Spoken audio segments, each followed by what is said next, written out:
د دې طرف خټکو یو هلک مړو دلې خښ کړو 18 ورځې پس اقربا یې راغله وې مونږ یې وباسو وړو یې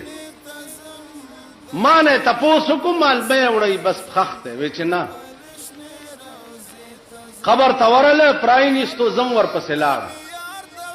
چې لاړم دومره سپین هلک و چې لټه څه شی و د هغې په مخ چې را پرانیستو داسې تورو لکه تبخی څه شی دی او دا خوله یې دې وښکو ته راغلې وه دومره هرته وه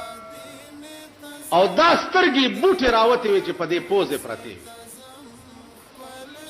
او داسې حال و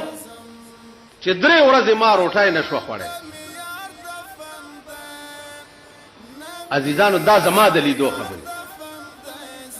دا دلې دا باره دیره چې ده دا دې ځای کې 12 14 تقریبا 15 15 کالو خبره ده دلته مې جمعې منځ کو په دې لاره تلم یو هلک مخې له راغی اوس هم د رامداس کې ژوندی دی ویاله دلته یو قبر سوری شوی دی او پکې مړی دی ورغلم چې ورغلم لاندې مې چې وکته دومره سوری دی او پکې سپین کفن کې مړی پروت دی پاس هغه قبر د وزیرو خښتو جوړو نو هغه خښتې ماوارې شوې وې دومره زمانه پې تېره وه زم لاندې ډورۍ ته کوشو سوریم چې لږ ارد کو ډېر ښکلی او ښایسته زلمی پې پروت و دا ویښته یې داسې دا زلفې غوندې